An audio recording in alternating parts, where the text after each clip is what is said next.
I have to go and make money to save so I can go to prison. I have money. I know how to work a traffic. Just do me a favor. Shut up. Go to the front of your car, bro. Go to the front of your car. This is Officer Jeremy Dewitte, the chief of the Metro State Department headquartered in Florida. This is one of the many vehicle accidents that have been recovered on body cam footage from Chief Officer Dewitte. I want to be a tough guy with my daughter in the car. Dog, get the fuck away from me now. I'm here. I'm good. Then shut up before I help you. Help. Afghanistan, Iraq, make sure I know what I'm fucking talking about. 911, where's the emergency? This is We're at 535. I'm sorry. It's going to be the intersection of State Road 535 and Poinciana Boulevard. All right, thank you. Caller, are you there? Yeah, I'm here. All right, tell me exactly what happened. So the guy was speeding and he cut us off at the 535 traffic light and drove into my vehicle. His rear wheel well is in the front of our bumper, and now he's... Now he's what? Well, now he's out of the vehicle and he's, I don't know, coming up towards us, yelling through the window. Was anybody injured? No, nobody's injured, but we're blocking the intersection. Okay, what's your callback number, just in case we get disconnected? I honestly don't know what this number is off the top of my head. I'm sorry. Orange County, are you still on the line? Hold on, let me pull it up. So it's... Okay, and what is your name, sir? My name... Okay. And what's the color, make, and model of your vehicle? Mine's a black Dodge Charger. His is a red Dodge Charger.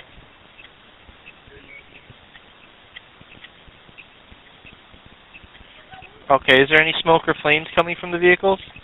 No. Okay, and you said you guys were blocking the intersection? Yes. Okay. Did any of the airbags go off? No. Okay. Okay, I do have this in the call. We're going to have the deputy dispatched as soon as possible, okay? Sounds good. Okay, thank you very much, sir. Happy Monday in Dewitte land, everybody. So I want to make a follow-up video to the court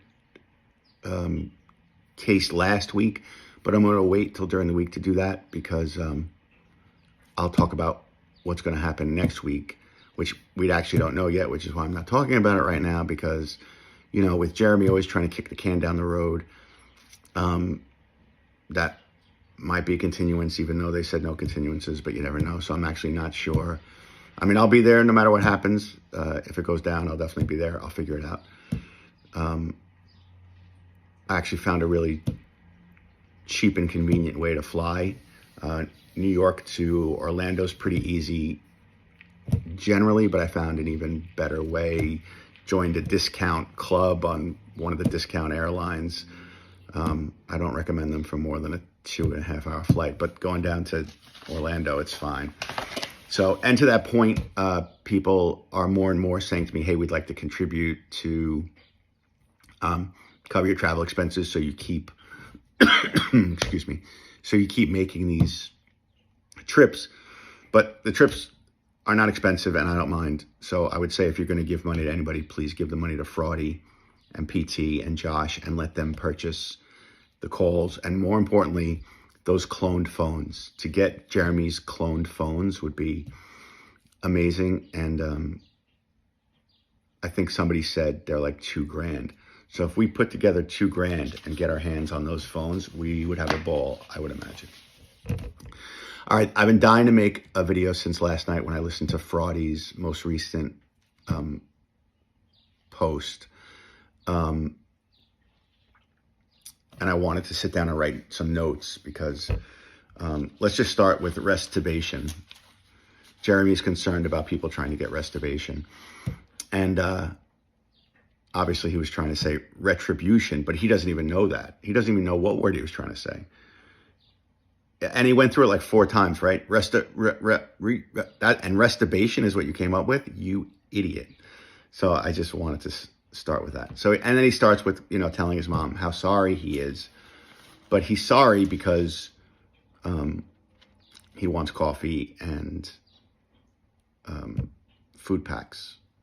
So he's going to say sorry as many times as he thinks it takes for him to, and I started counting how many times he asked for food or coffee, and I got to 5, and then I stopped because, and Fraudy zoomed through the video, probably saving us 7 more instances where Jeremy asked for coffee or something. And I made notes and I went through the video time by time because I really think there are some things we need to really look at a little closer. You know, the thing where he says, Amir is, walking around the house looking for me, crying. You see his mother gave it into nothing of that. And his mother didn't show any empathy for him or Amir or Rania in that moment, right? Which I thought was really telling. Because then I began thinking, is Rania making that up for down the road? And, this is funny. Somebody wrote recently that their wife or girlfriend was giving them grief because, they're watching their soap opera, Jeremy. And I said, well, you could tell your wife or your girlfriend that, she had General Hospital for 50 years. And then it occurred to me, this is like a soap opera, right? Because everybody's trying to screw everybody. Everybody's trying to stab everybody else in the back. Everybody's making up a story. Everybody's right. So in this instance, it's like, Ranya's telling Jeremy that Amira is missing him, trying to set him up for something a little bit down the road. And then he's telling his mom to gain sympathy. And then his mom doesn't really have any sympathy because his mom is probably getting wind that Jeremy's been telling people she thinks he's stealing his stuff. So it's like everybody's playing a game. Everybody's, trying to get over on each other. Right? So it is like General Hospital, like legitimately like a soap opera because everyone's lying and everyone's playing a game and running a con. So that was that. And then he went straight into the, I'm going to take my own life kind of deal. My road is ending. I'm tired. And again, she didn't really give him anything. She's like, I understand. Like, yeah, if you offed yourself, it's his mom, so she's gonna, right? For those of us with kids, probably it wouldn't matter what they did. We're still gonna always be there. But she was not giving him much. And she said to him, Jeremy, you never stopped poking the bear. And that trial judge, Roach, I think he said it was, said that, you're constantly thumbing your nose. So those two things are the same. And that's what his mom's trying to tell him. And when you think about it a little further, as his mom has said in other videos, I gave you 10 grand to get you out of jail and you refuse to stop poking the bear. And poking the bear means being an a-hole, right? And she said, it's your impulse control, your inability, right? His inability to stop being an a-hole. Cost her 10 grand. It was going to cost her 10 grand anyway, but she didn't get anything out of it, right? And who knows who paid for that trucking school? She probably paid for that too. So I paid 10 grand to get you out of jail. I paid this money to put you in trucking school, and you couldn't stop being an a-hole long enough for it to bear any fruit.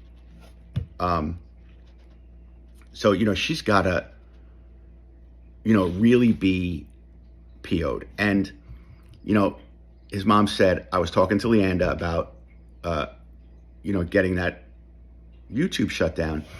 And you hear what his mom said.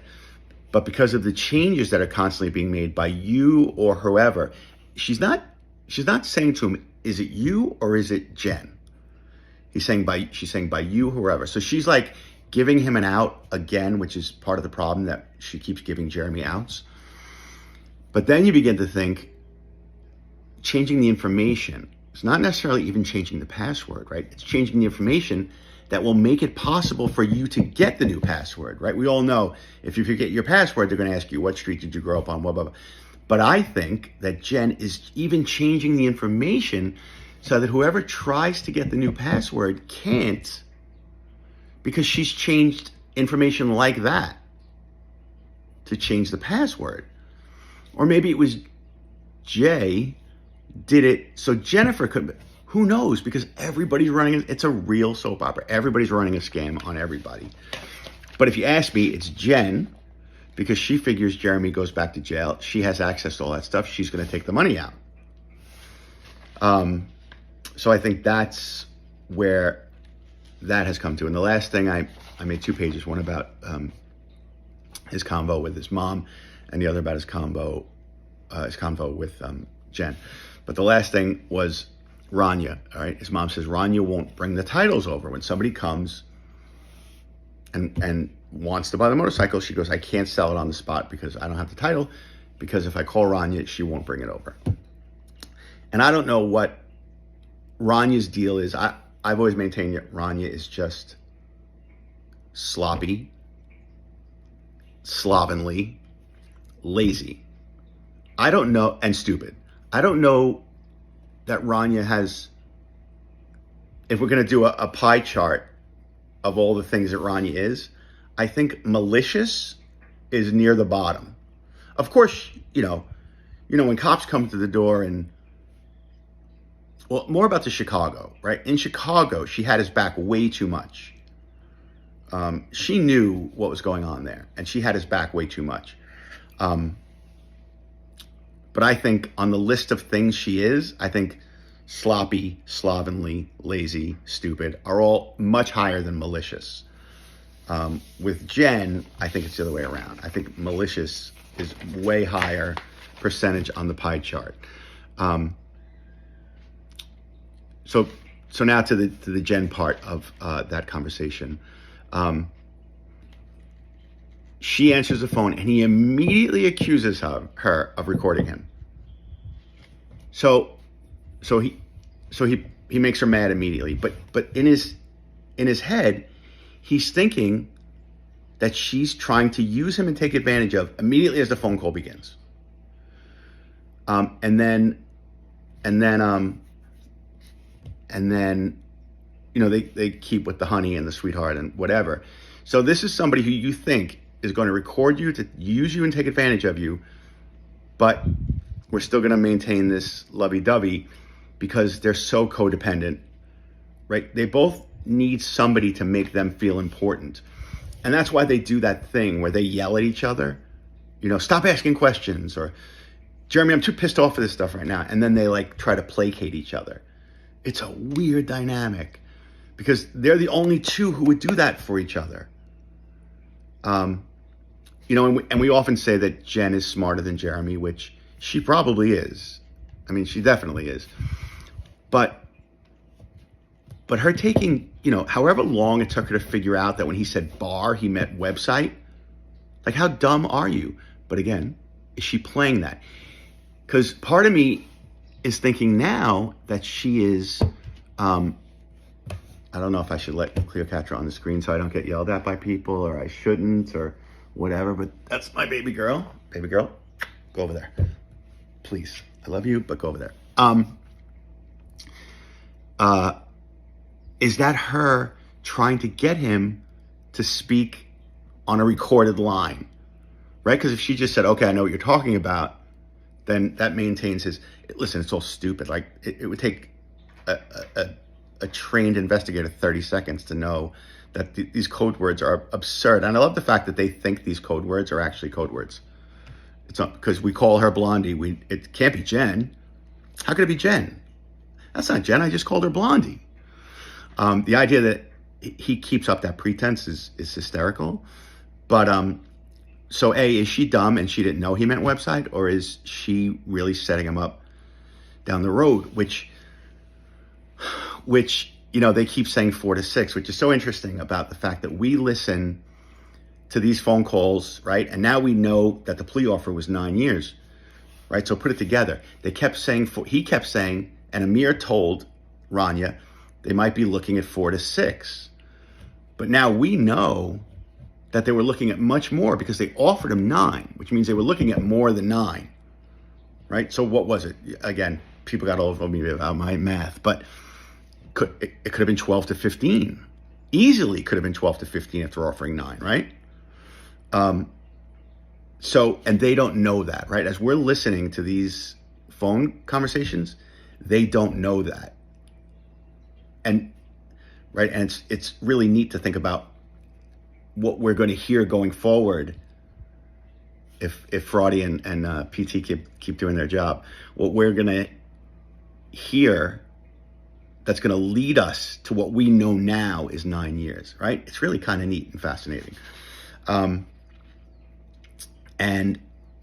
What about making money off your crimes? Isn't that a thing? Somebody tell me. I didn't, I thought when you're in jail, you're not allowed to make money off your crimes. Aren't these, and Jeremy asks her, where are we on the views? Did we get to 2,000 yet? Blah, blah, blah, blah, blah, blah, blah. First of all, Jeremy, it shouldn't matter to you because she's changing passwords and usernames like it's nobody's business and taking that money. So you really shouldn't care about that. But is he just making money off his pseudo celebrity right now? Or is he making money off his crimes? And is that legal? Is another interesting thing, which I don't know if you guys have insight into that. And then the last thing is, near that end of that conversation, now you start to hear Jeremy's concern about Amir. Jeremy says, Amir is scared of the bear. We don't want to poke the bear. And Jeremy said, yeah, I'm a little bit confused about what's going on right now. Because he expects Amir to listen to his nonsense and lies rather than actual evidence. Amir sees the evidence, wants to take a plea for 9 years because Amir doesn't want to go to trial for it. Not only that, but Amir's not getting paid. Again, this is me surmising, but if Amir takes a plea, it's a lot less work for Amir, right, than going to trial. So if Amir goes to trial, what would that cost that he's not going to get paid for? And he knows that. So then you begin to wonder, okay, is the attorney working in the client's best interests, which is where Jeremy's going to go next. He did not. He was, what's the term? It's on the top of my head. Counsel. His counsel was not good. What do we call it? I hate getting old. His counsel was incompetent. And that's where he'll go. That'll be his next. That's what Mikhail Baryshnikov will come along and say, yeah, his prior representation was not competent. It's not the worst idea I ever heard. It's plausible. So that's that. That's all I want to say about Friday's video. And I'll Tuesday or Wednesday, I'll make a video about what's going to happen in Osceola on Friday. I'm thinking it's going to go down. If it does, I'll be there. If it doesn't, I won't. But we'll figure it out. Okay. So thanks for letting me get all that off my chest. And I hope you enjoy it. And I hope it's food for thought. And I hope it's something that maybe you didn't think of, that I thought of. And I hope you come back at me with something you thought of that maybe I didn't think of, because we can always learn something, right? All right. Have a great beginning of the week. I hope everybody's well, and I'll talk to you all soon. Thanks. Bye.